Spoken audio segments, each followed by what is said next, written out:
Tenses को लेके बच्चों के मन में बहुत ज़्यादा कंफ्यूजिंग होता है कि टेंस का ट्रांसलेट करना उन्हें नहीं आता है। इसका भी एक रीज़न है, क्योंकि इंग्लिश हमारा मदर टंग नहीं है, इसीलिए हमारे मन में ये कंफ्यूजिंग होता है कि हमें ट्रांसलेट करना आएगा भी या नहीं।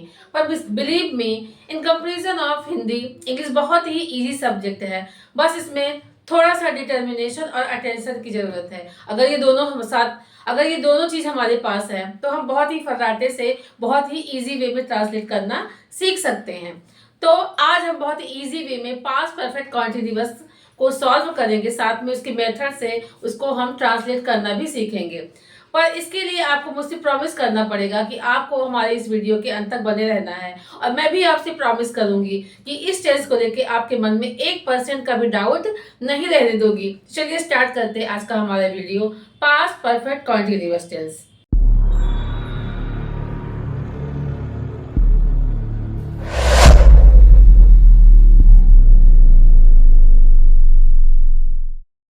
Welcome to my YouTube channel Ranjana grammar and English class. तो बच्चों, आज हम सीखेंगे पास्ट परफेक्ट कॉन्टिन्यूअस टेंस।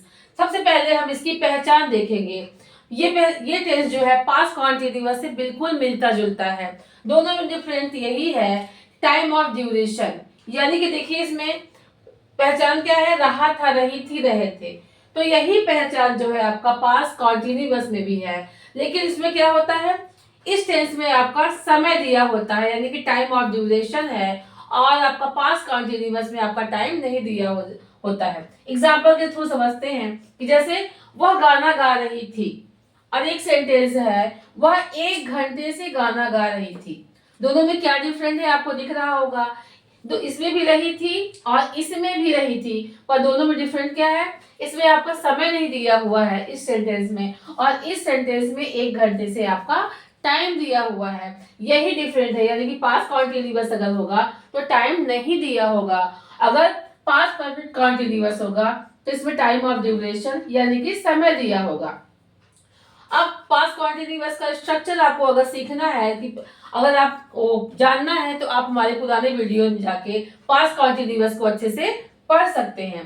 तो आज हम सीख रहे हैं पास्ट परफेक्ट कॉन्टिन्यूअस। देखिए इसमें क्या है, पास्ट कॉन्टिन्यूअस में अकॉर्डिंग टू सब्जेक्ट हम वॉज और वर्ब का यूज करते हैं, प्लस वर्ब का फर्स्ट फॉर्म होता है, आईएनजी होता है, और ऑब्जेक्ट होते हैं, और इसका स्ट्रक्चर आपका दिया हुआ है।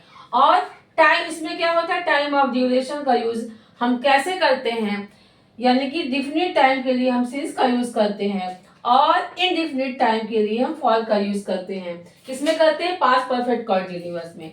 अगर आपको डिफिनिट टाइम और इनडिफिनिट टाइम को अच्छे से समझना है कि कौन सा समय आपका, कहाँ पे हम सिंस का यूज करेंगे, कहाँ पे फॉल का यूज करेंगे, इसके लिए आपको हमारे पुराने वीडियो यानी कि प्रेजेंट परफेक्ट कॉन्टिन्यूअस टेंस में जाके इसको अच्छे से समझ सकते हैं कि कहाँ पे हम सिंस का यूज करते हैं और हम कहाँ पे फॉर का यूज करते हैं। चलिए देखते हैं। सबसे पहले इसकी पहचान तो हो गया है, अब इसका अफर्मेटिव सेंटेंस का स्ट्रक्चर देखेंगे। स्ट्रक्चर क्या है, subject plus had been plus verb का first form plus ING plus object plus other verb since for time. अब देखिए, इसमें एक बेनिफिट ये है कि आपका सब्जेक्ट सिंगुलर हो या प्लूरल हो, दोनों में ही हैड बीन का यूज होता है। यानी कर्ता आपका एक वचन हो या बहुवचन, दोनों में ही हैड बीन आते हैं। निगेटिव सेंटेंस का देखेंगे। सबसे पहले हमारा सब्जेक्ट आएगा, then had plus not been plus verb का first form plus ING plus object plus other word since for time. Interrogative sentence का देखेंगे, had plus subject plus been plus verb का first form plus ING plus object plus other word since for time.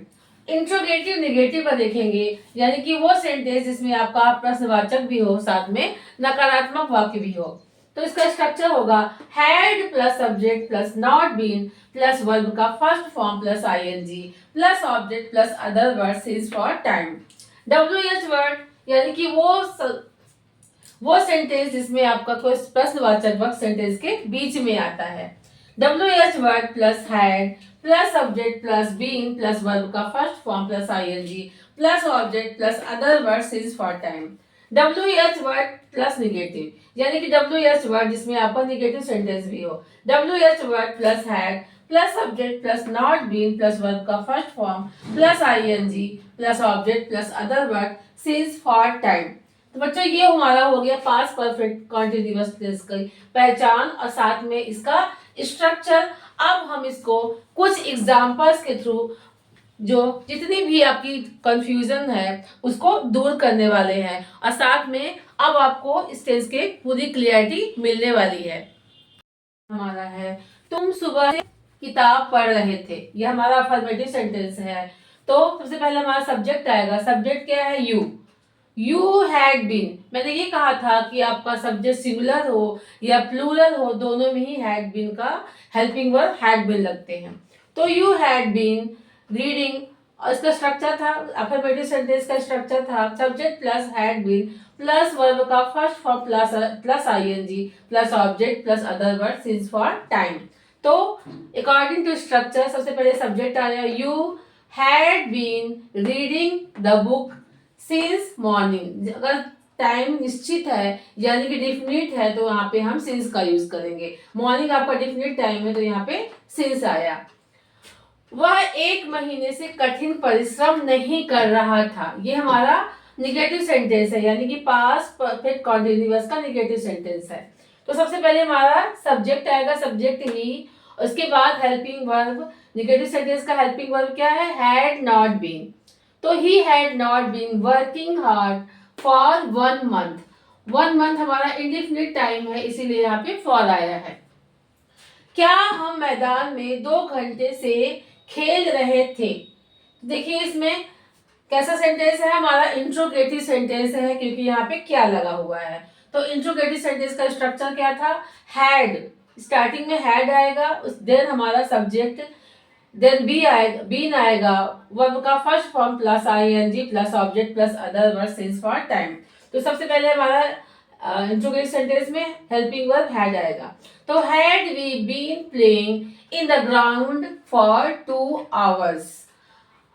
क्या तुम उसकी देखभाल 4 दिन से नहीं कर रहे थे?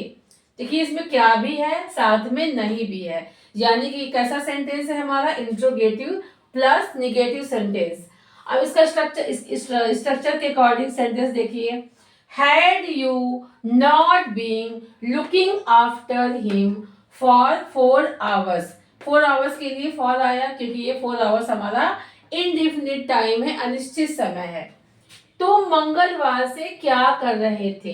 ये हमारा कैसा सेंटेंस है? डब्ल्यू एच वर्ड, क्योंकि क्या हमारा सेंटेंस के बीच में आया है। इसके लिए हम डब्ल्यू एच वर्ड के लिए हम क्या का यूज क्या करेंगे?